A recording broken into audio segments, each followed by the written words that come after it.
On the news tonight, President Bola Tinubu flags off the construction of 17.5 kilometers access road linking Delta and Anambra States Phase 2A contracts in Asaba. Ndokwa Nation urged to continue their support to Governor Sheriff Oborevwori's administration to continue to enjoy the dividends of the More agenda.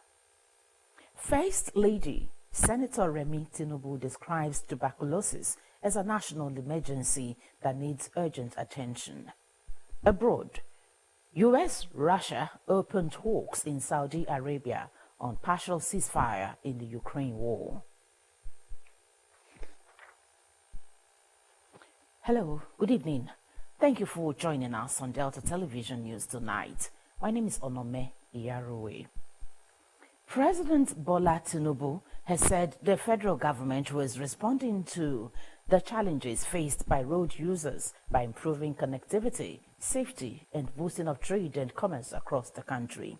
President Tinubu disclosed this during the flag-off of the construction of 17.5 kilometers access road to the second Niger Bridge linking Delta and Anambra States Phase 2A contract in Asaba.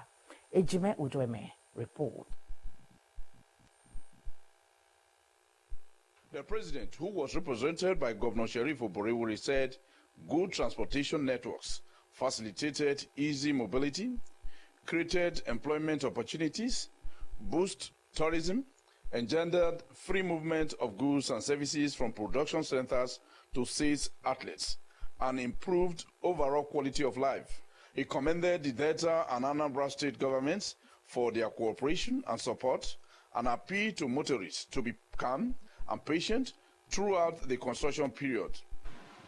The opening of the second Niger Bridge to motorists in December 2022 heralded a new dawn in road transportation between the southeast and the rest of Nigeria.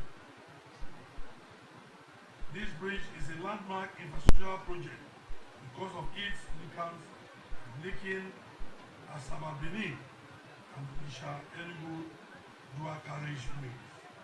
Earlier, Governor Oborevwori commended President Tinubu for his patriotic commitment to the development of all parts of the country. Minister of Works, Senator David Umahi, said the road to Second Niger Bridge was to address the perennial gridlock into Anambra State, pointing out that a lot of federal roads have been awarded and were at different stages of completion.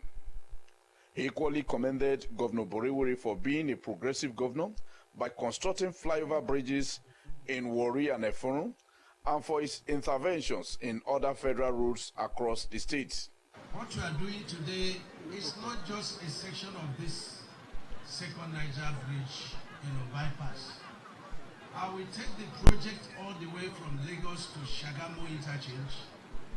The president in the next 2 months will be completing the Lagos-Ibadan, up to the Shagamu interchange. And that's where this project is taking off. And I want to tell you, the governor, that we already have a project awarded, which is 195 billion for part of the Lagos-Ibadan, the interchanges there, and the 24 kilometers into Shagamu Ore projects. The Permanent Secretary, Federal Ministry of Works, Mr. Olufunsho Adebiyi, said the 17.5 kilometers road, which will pass through the back of the Asaba airport, was part of federal government's efforts to connect the entire country with good roads and bridges. The Asagba of Asaba, Obi Professor Epiphany Azinge, thanked the federal and state governments for attracting the needed development to the state capital. We are very, very grateful and appreciative for this gesture, stimulating economy and also helping for easy transportation, road transportation, impacting on farming, among so many others. The traditional ruler of Oko, Eze Osita I, appealed to the federal government to dredge the River Niger and construct another dam to save the town from annual erosion. Ejime Uduime reporting. Similarly, President Bola Tinubu has flagged off the reconstruction of the 125-kilometer Benin-Asaba highway, expected to be completed within 30 months.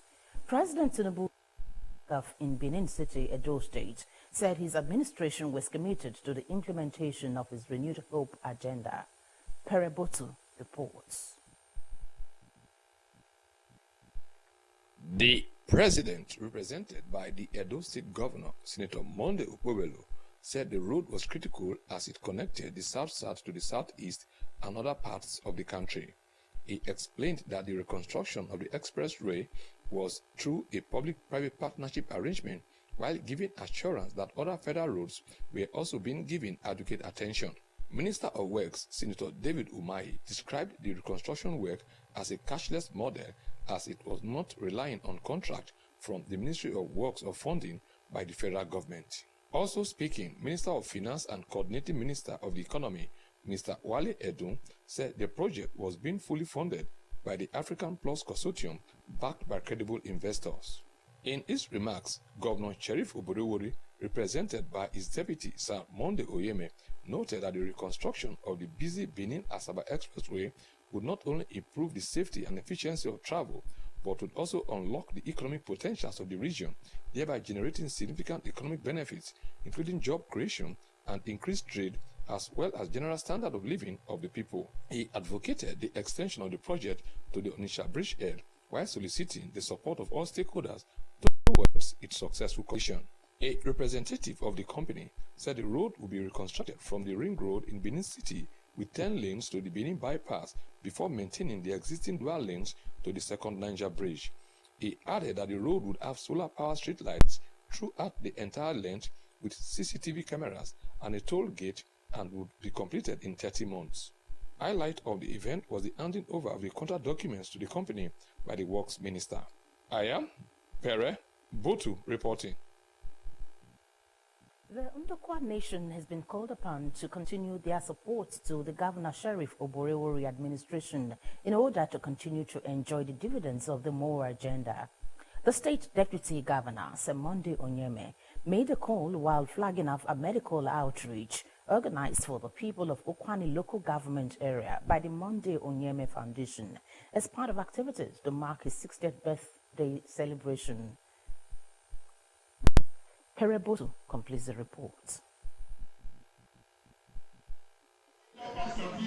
The medical outreach, which saw over 1,000 persons from Ndokwa East, Ndokwa West and Ukwani local government areas at the residence of Okemo Fidelistiliji at Obiaroko, Ukwani local government, were treated for different ailments and given drugs. The deputy governor said the Oborevwori administration had lived up to expectations by embarking on people-oriented projects across the state and advised the people to maintain their support to the government. Sir Oyeme, accompanied by his wife Catherine and other dignitaries, said the medical outreach was part of activities to mark his 60th birth anniversary, adding that the event was to appreciate God for making it possible for him to attain the age of 60.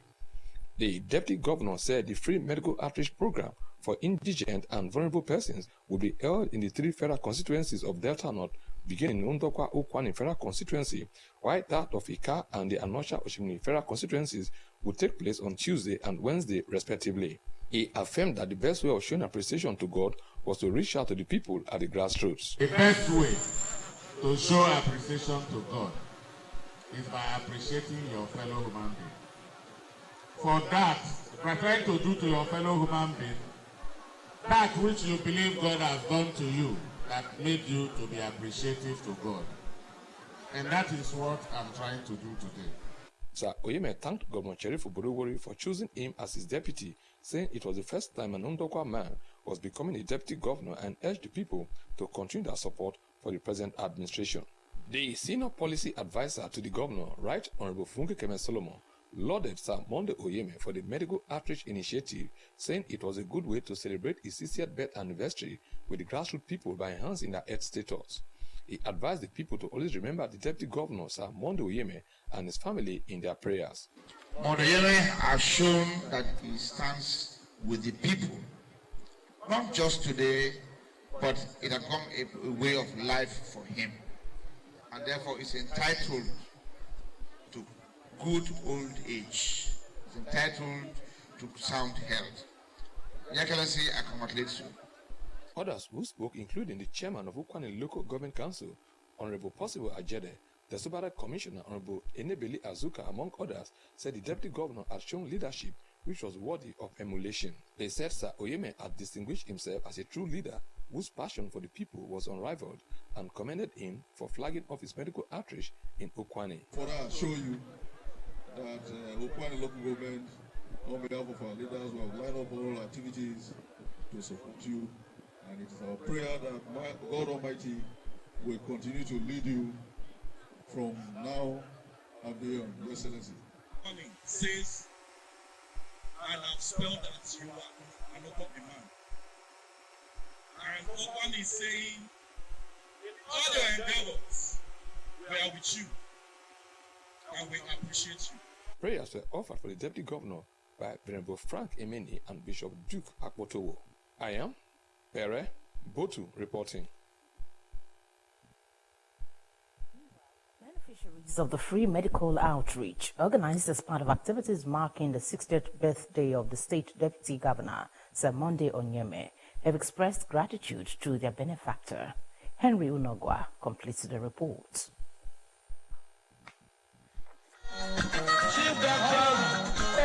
The beneficiaries who were tested and treated for various ailments thanked Sir Monday Onyeme for the free medical services, saying it provided them opportunity to be treated and given medications for free. They prayed God to bless the Deputy Governor and his wife for remembering those at the grassroots, describing Sir Monday Onyeme as a leader that had the interest of the people at heart.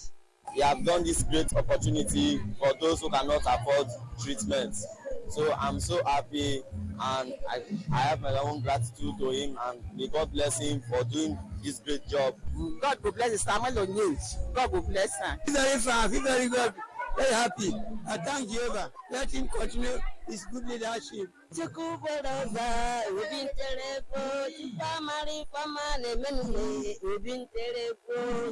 The wife of the state deputy governor, Ezinne Catherine Onyeme, who monitored the exercise, appreciated the medical team for their efforts and enjoined them to ensure all the patients were attended to.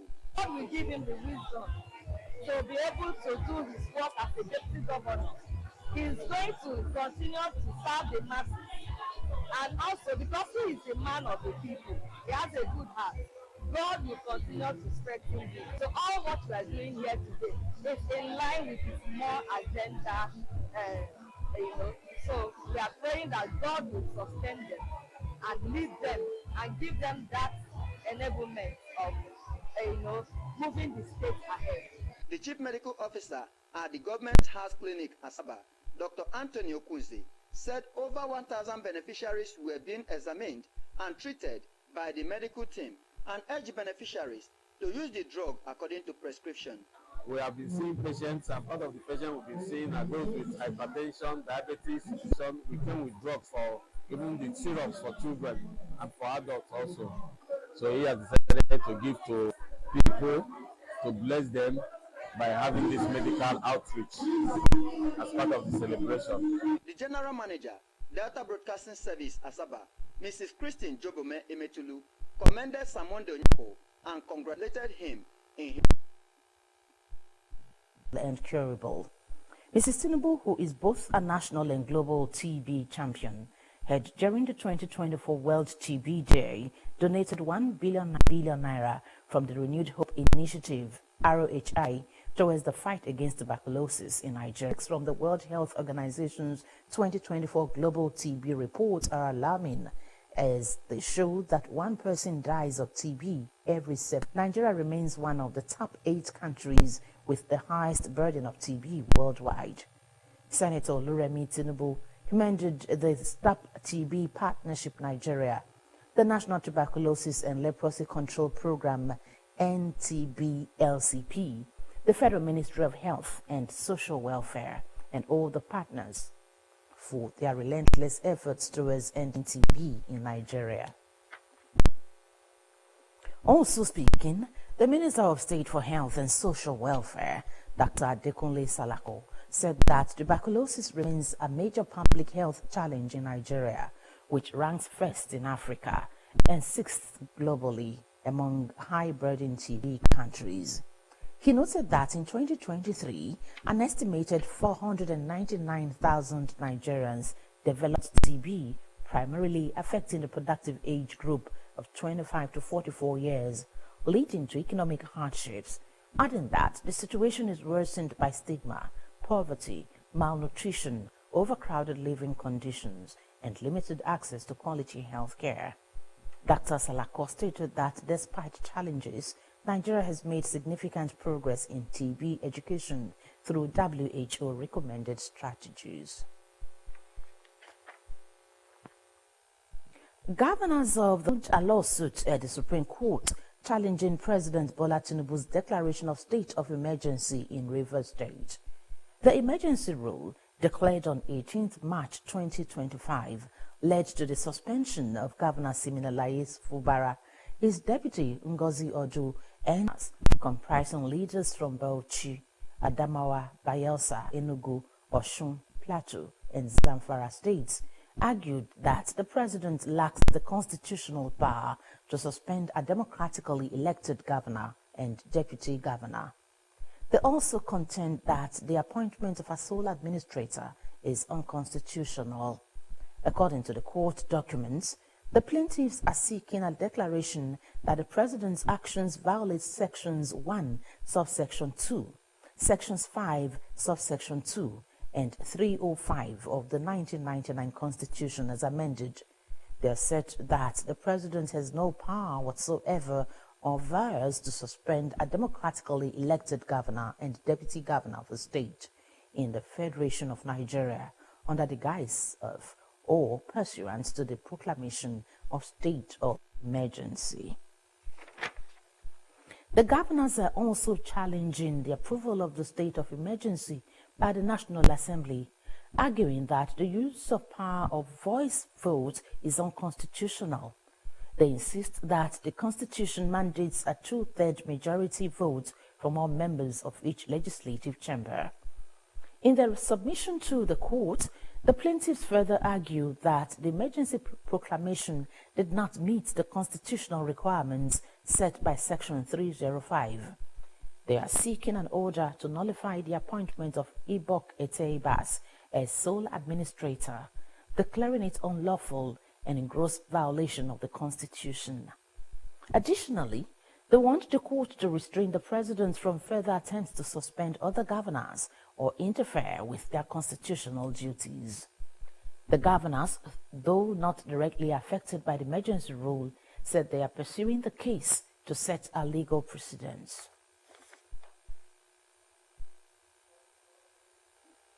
Meanwhile, the Nigerian Bar Association, NBA, has again called on President Bola Tinubu to restore Governor Siminalayi Fubara back to his elected position as the governor of Rivers State without further delay. NBA maintained that the removal of Fubara by Tinubu is unconstitutional. Last Tuesday, President Tinubu declared a state of emergency in Rivers State and followed it up with what many Nigerians have described as the unconstitutional suspension of the elected governor of the state, his deputy, and all members of the State House of Assembly over the political crisis rocking the oil-rich state. The president appointed Ibok Ete-Ibas, a retired naval chief, as the state's sole administrator. The NBA had immediately released a statement saying the president lacked such powers to suspend a democratically elected officer. Following up with his earlier statement, the NBA, whose president, Mr. Afam Osigwe, insisted that Governor Fubara must be brought back to his position as the governor of Rivers State, as the Constitution does not recognize a sole administrator. Mr. Osigwe pointed out that the problem in Rivers State is being cured with a wrong solution, likening it to one using a sledgehammer on his head because of headache. He said the measures being taken to address the Rivers problem are overreaching, extensive, undemocratic, and above all, unconstitutional. He maintained that the problem in Rivers State is political and only a political solution will bring it to an end. Mr. Osigwe also does not believe that the National Assembly approval of legitimized the president's action. He said that the National Assembly's approval is like placing something on nothing.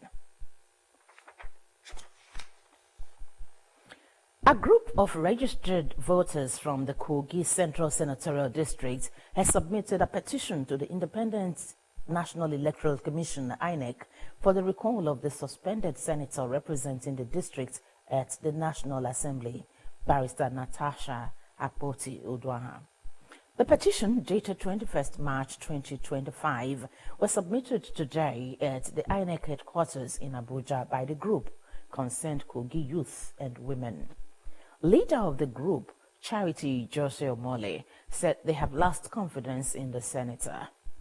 In the petition addressed to the INEC chairman, Professor Mahmoud Yakubu, entitled Constituents Petition for the Recall of Senator Natasha Akpoti-Uduaghan on grounds of loss of confidence, the petitioner said the undersigned, being duly registered voters of the Kogi Central Senatorial District, hereby invoke their rights under the laws of the Federal Republic of Nigeria to formally demand the recall of Senator Natasha Akpoti-Uduaghan from the Nigerian Senate. Meanwhile, Senator Natasha Akpoti-Uduaghan of Kogi Central has dismissed reports claiming she apologized to the Nigerian Senate over the controversy that led to her suspension. In a statement today, the lawmaker described the claim as false and misleading, reaffirming her stance on the issue that resulted in a 6-month suspension. She condemned those spreading the misinformation, accusing them of attempting to distort the truth and mislead the public. The senator, who was suspended following a heated exchange with Senate leadership, maintained that she remains committed to her principles and the defense of her constituents' rights. She further alleged that certain individuals were trying to manipulate public perception with fabricated statements. Senator Akpoti-Uduaghan also expressed concern over what she described as an orchestrated campaign to silence her voice in the National Assembly. She urged her constituents and Nigerians to remain vigilant against misinformation, emphasizing that any official statement from her would only come from a verified channels.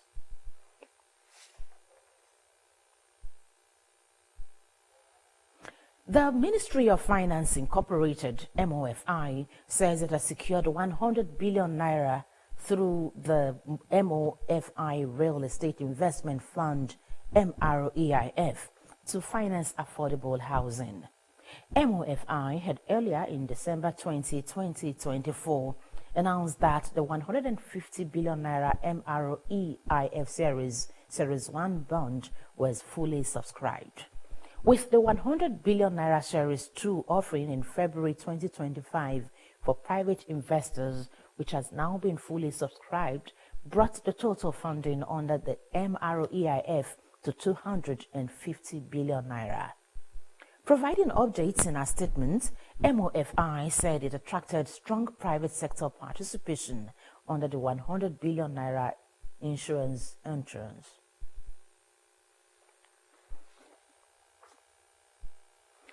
The federal government has urged the immediate probe into the prison break incident at the Cotton Cafe Correctional Center in Kogi State. Minister of Interior Olubunmi Tunji Ojo gave the order today. In a statement by his aide, Mr. Babatunde Alao, the minister described the incident as unfortunate and vowed to ensure all fleeing inmates are captured. The minister said his men would leverage the service's biometrics and deploy technology solutions to capture the escapees. Mr. Tunji Ojo also urged the Acting Controller General of the Nigerian Correctional Service, Sylvester Ndidi, to visit the facility in Kogi to evaluate the situation and commence a comprehensive audit to unravel the events that led to the incidents.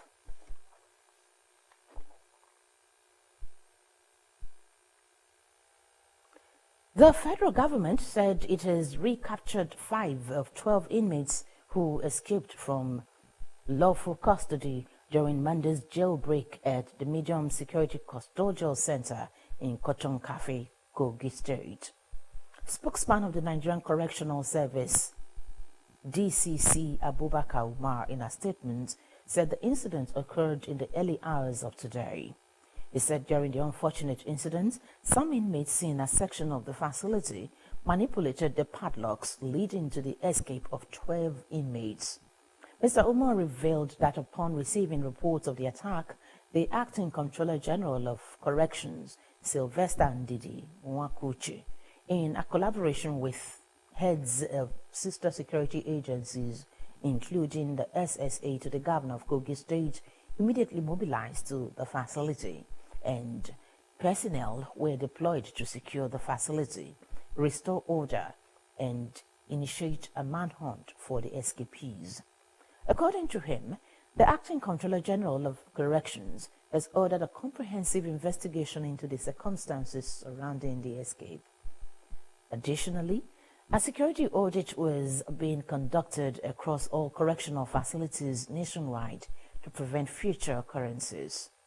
The service urged members of the public to remain calm and cooperate with security agencies by providing useful information that may assist in the recapture of those still at large.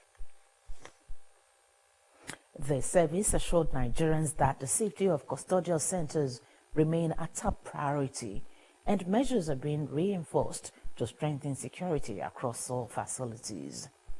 The service added that it remains committed to ensuring that correctional facilities fulfill their mandate of safe custody, rehabilitation, and reintegration of inmates.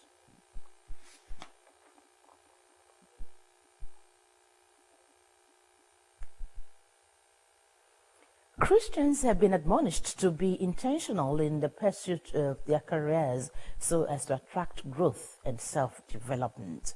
Evangelist Henry Uji gave the admonition during the DBS weekly prayer meeting. Gift Unosha completes the report.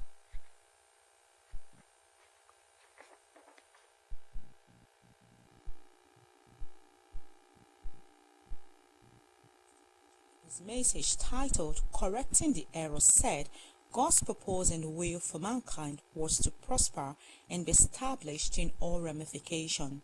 He enjoined believers to be deliberate, disciplined, and see faith in God as an essential ingredient required for personal growth, adding that faith without work was dead. If you want growth, it must be deliberate. It must be what? Intentional. It is not something that comes all of a sudden. It also requires discipline. You must be disciplined as a person, as a child of God, as a Christian. It's not everything that where things are going wrong you are part of. No. He noted that it was important for Christians to believe in themselves and work towards achieving their career goals through hard work and dedication.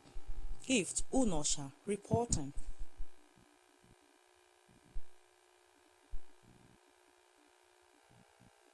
You're watching the Delta Television Main News. Up ahead, US and Russia open talks in Saudi Arabia on partial ceasefire in the Ukraine war. Details of this and other reports when we return in a moment. Please stay tuned.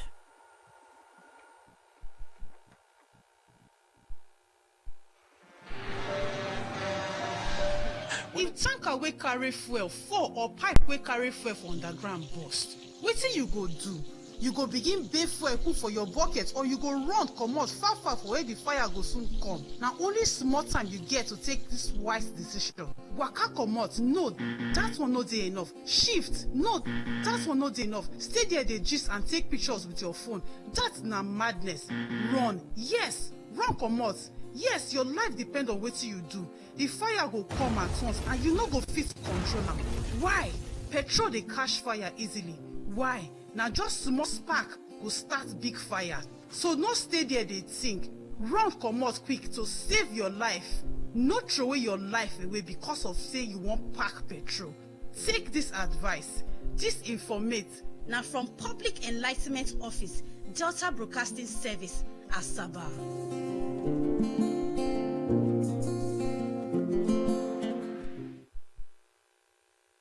Aha! Bro, I tell you, this match 3-0. If I win you, something will come out. Don't play with me. Fast ball. Ah. You know what? You don't shot me. Bro. Now we got this match.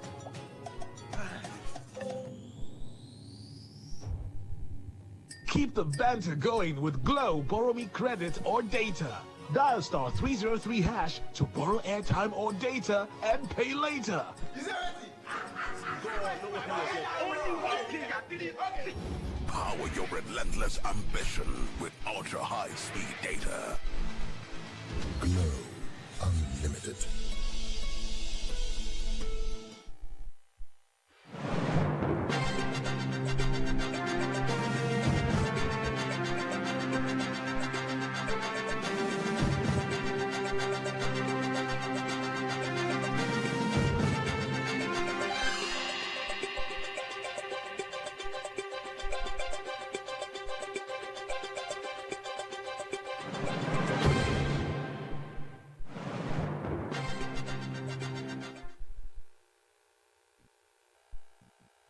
Welcome back to the Delta Television. Former President Dr. Goodluck Jonathan has been nominated as the winner of the 2025 Founders Sonac Peace Award to be presented by the Sonac Peace Prize Foundation in Seoul, South Korea. In a statement signed by Ikechukwu Eze, special advisor to Goodluck Jonathan, the ex-Nigerian leader becomes the third person and the first African leader to win this category of the Sonac Award after former United Nations Secretary General Ban Ki-moon and Prime Minister of Cambodia, Mr. Hun Sen. The 2025 award ceremony, which is the sixth in the series, will take place in Seoul on Friday, April 11, 2025, where Dr. Jonathan and other laureates will be decorated. The Sonac Peace Prize Committee stated that Dr. Jonathan is being honored with the Founders Prize because of his consistent mediations and pro-democracy activities to bring peace throughout Africa, especially through the instrumentality of the associations he chairs, including the Goodluck Jonathan Foundation, GJF, the West African Elders Forum, YF, and the International Summit Council for Peace, ISCP. The Founders Sonac Peace Award and the Sonac Peace Prize are two categories of awards presented biannually by the committee to individuals and organizations acknowledged as worthy contributors to world peace and human development. Prominent past winners of the second category, which is the Sonac Peace Prize, include former Senegalese President Macky Sall, President of the African Development Bank, AFDB, Dr. Akinwumi Adesina, Dame Sarah Catherine Gilbert, co-developer of Oxford AstraZeneca vaccine, as well as Gavi, the Vaccine Alliance. Dr. Jonathan will be receiving his award alongside three individuals who were recently announced by Jose Manuel João Barroso, Sonac Peace Prize Committee Chair, and former President of the European Commission, as winners in the other category.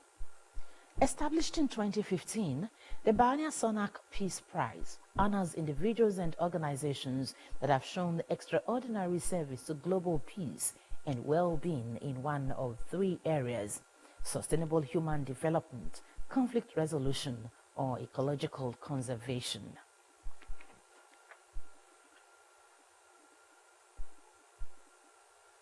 The global scene is next as we join the World News Desk.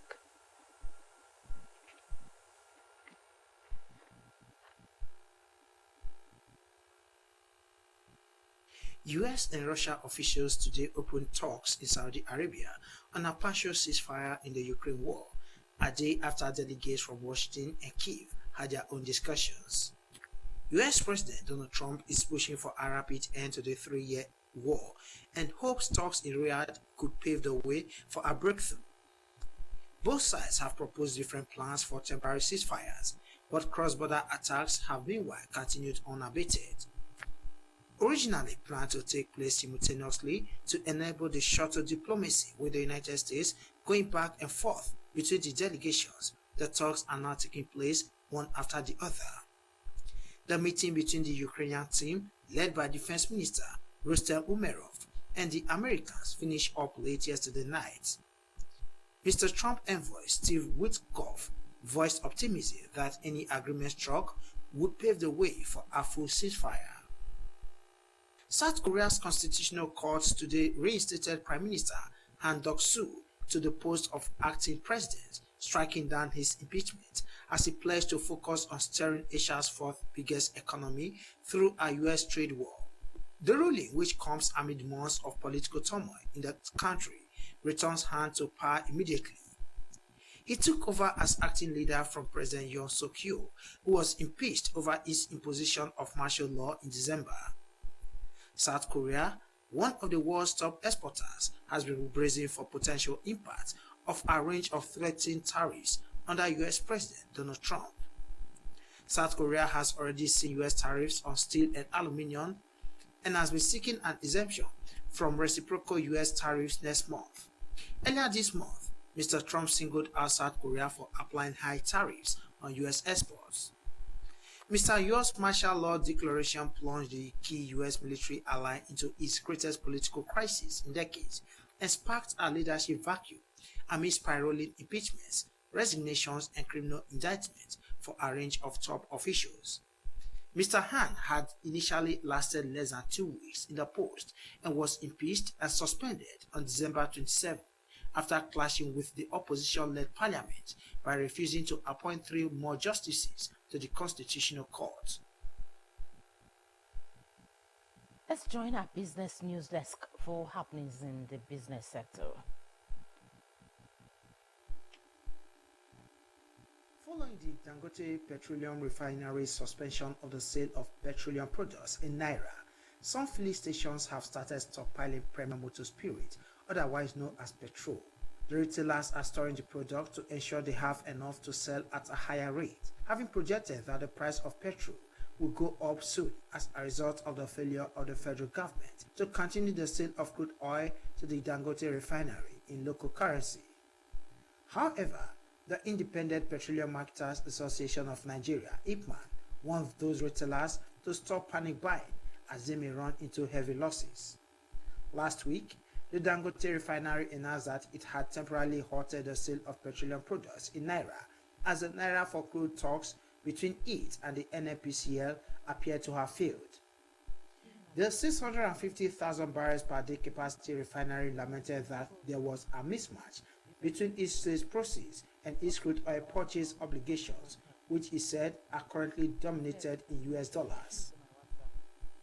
Telecommunication operators have disclosed that they suffered 2,500 fiber cuts in Lagos in 2024, which cost them an estimated $5 billion in losses. This was revealed in Lagos at the 7th edition of the Policy Implementation Assisted Forum. According to them, high-risk zones where the costs have more pronounced include Ikeja, Lekki and Victoria Island, where road expansions and private development frequently disrupt connectivity. They submitted that the recurring incident highlighted the urgent need for stronger preventive measures, legal enforcement, and coordinated infrastructure planning.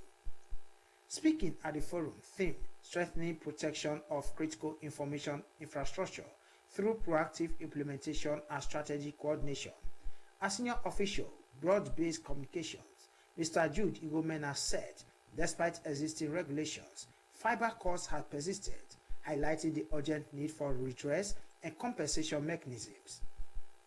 Mr. Igomena, who said offenders must be held accountable, advocated stricter enforcement and implementation of preventive strategies to safeguard telecoms investments. He listed key causes of fiber cuts as construction and urban development, illegal evacuation and vandalism, and multiple regulatory authorities. According to him, the impacts of the cuts are huge, including economic losses, service disruption, consumer frustration, and security concern. Meanwhile, Earlier at the forum, operators mourned the review of the current national tariff plans to usher in regional tariff regime that will factor in the specific challenges in each state to their tariff plans. According to them, a regional tariff regime will ensure that the states with better ease of doing business are compensated, while those making their operations difficult are made to pay higher for the service. The chairman of the Association of Licensed Telecommunication Operators of Nigeria, ATON, Mr. Gbenga Adebayo, said some states were very difficult to operate and should be factored into the cost of operations.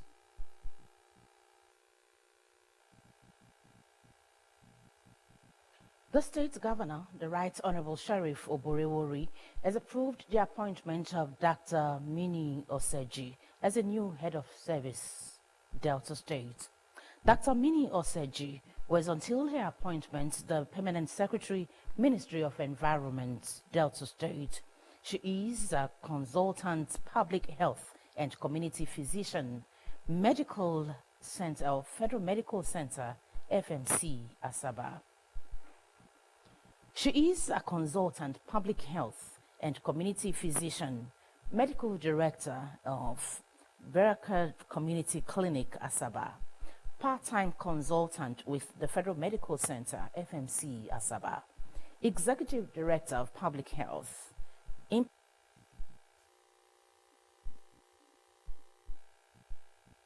Women's Association of Nigeria, NWAN. She has also been a member of the Medical Women International Association, MWIA, since 1998 and currently the chair of MWIA, Violence Against Women and Girls Special Interest Group, as well as a member of the International AIDS Society, IS, since 2008. She is a member of the hospital visitation team of the Christian Women Fellowship International of the Church of God Mission Incorporated and a reviewer of the Journal of the Medical Women's Association of Nigeria. A statement signed by the Commissioner for Works, Rural Roads and Public Information, Mr. Charles Aniago, says Dr. Mini Oseji, who will be sworn in on Monday, March 31, to succeed Mr. Reginald Bayoko, who will be retiring on March 29 after meritorious service. Let's now join our sports news desk for happenings in the world of sports.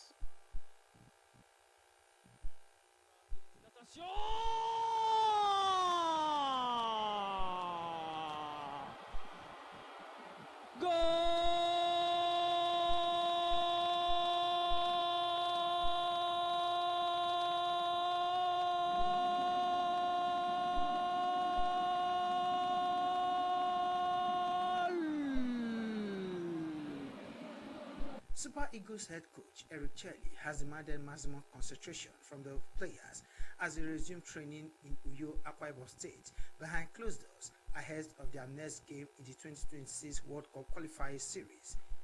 In the 2026 World Cup qualifying series against the Warriors of Zimbabwe tomorrow. After their 2-0 win over Rwanda last Friday, the team flew to Uyo, Akwa Ibom State directly from Kigali via a chartered value jet flight and settled in for their first training session. The Franco-Malian coach said he was not carried away by the win over Rwanda and has restricted access to journalists and visitors alike in the team's camp ahead of the game. The coach has also stressed the importance of the next game against the Zimbabweans, who head Nigeria to a goalless draw in the first leg. Chelle and his team will have 2 full sessions before their game against Zimbabwe tomorrow. The Zimbabweans, who had their first training session yesterday at the training pitch of the Godswill Akpabio International Stadium. Thanks to the win over Rwanda, Nigeria's hope of reaching the 2026 World Cup in the USA, Canada and Mexico has been revived. Another win against Zimbabwe will further boost their chances as they trace South Africa, the Benin Republic and Rwanda in the group. Nigerians are fourth in Group C of the qualifying series with 6 points after 5 matches, 4 points adrift of leader South Africa, who occupy the automatic qualifying spot. The South Africans will also battle against the Benin Republic in Abidjan, while Nigeria face off with Zimbabwe. The chairman of Undokwa East local government, Chief Vincent Osilonya, has pledged the local government's commitment to grassroots sports development. Chief Osilonya made the pledge in Abo, headquarters of Undokwa East local government area, at the opening ceremony of the local government chairman Cup competition for inter-schools held at the Abo Grammar School. The council bus, accompanied by the vice chairman of the council, Honorable Cecilia Epo, leader of the legislative arm, Honorable Frank Ogiriki, secretary to the local government, Honorable Tunji Iyasele, and other council officials, emphasized that targeting pupils still in primary schools would not only increase the potential number of talents to harness, but would also ensure that the pupils remained in school instead of engaging in truancy and unhealthy ventures. While revealing several other gains of his vision, Chief Osilonya added that the pupils would have renewed enthusiasm to come to school because they desire to partake in sporting activities.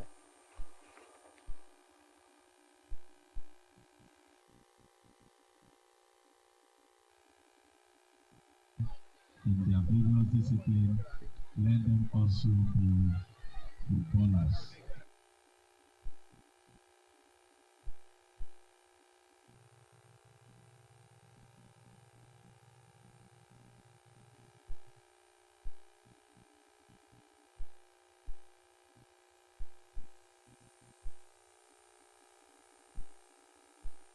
Supervisor for Environment, Youth and Sports, Honorable Okuwa Ezechi, thanked the council chairman for his unwavering support to the competition, adding that the local government will soon organize football tournaments for female youth in the area. The kick-off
The Nigerian Meteorological Agency and the National Emergency Management Agency and the World Meteorological Organization have called for stronger collaboration to close early warning gaps.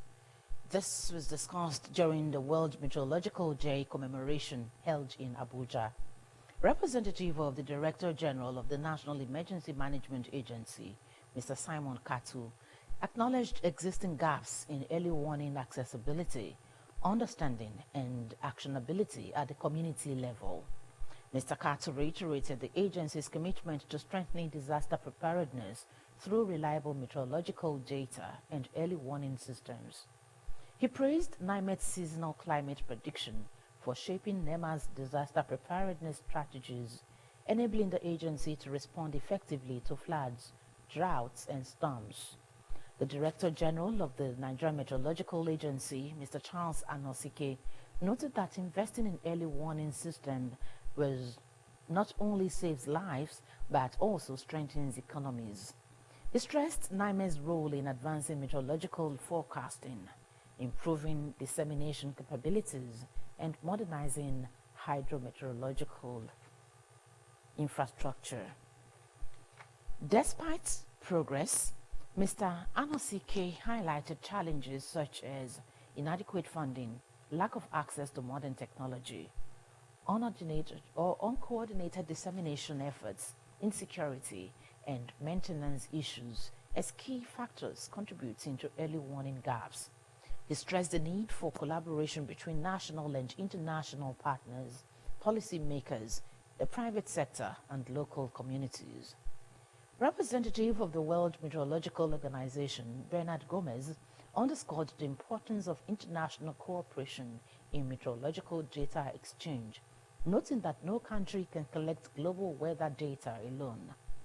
Gomez warned about the increasing impact of climate change, citing that 2024 was the hottest year on record, with temperatures temporarily hitting 1.5 centigrade above pre-industrial levels.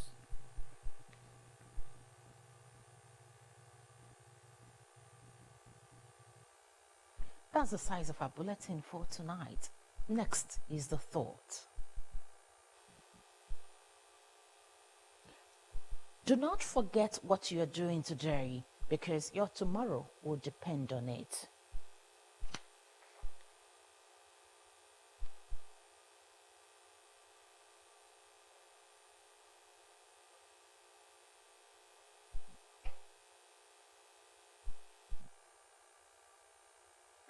To end the Delta Television news, here are the highlights. President Bola Tinubu has said the federal government was responding to challenges faced by road users by improving connectivity, safety, and boosting of trade and commerce across the country. President Tinubu disclosed this during the flag-off of the construction of 17.5 kilometers access road to the second Niger Bridge, linking Delta and Anambra States Phase 2A contract in Asaba. The Ndokwa Nation has been called upon to continue their support to the Governor Sheriff Oborewori's administration in order to continue to enjoy the dividends of the More agenda. The State Deputy Governor, Sir Monday Onyeme, made a call while flagging off a medical outreach organized for the people of Ukwani local government area by the Monday Onyeme Foundation as part of activities to mark his 60th birth anniversary. The First Lady, Senator Remi Tinubu, has described tuberculosis, TB, as a national emergency that needs to be addressed urgently, considering that the disease is preventable and curable. And from the foreign scene, we reported that US and Russia have opened talks in Saudi Arabia on partial ceasefire in the Ukraine war. That's the Delta Television news tonight. On behalf of the news editor and the production crew, this is Onome Iyarowe, thanking you for watching. Do have a beautiful night rest.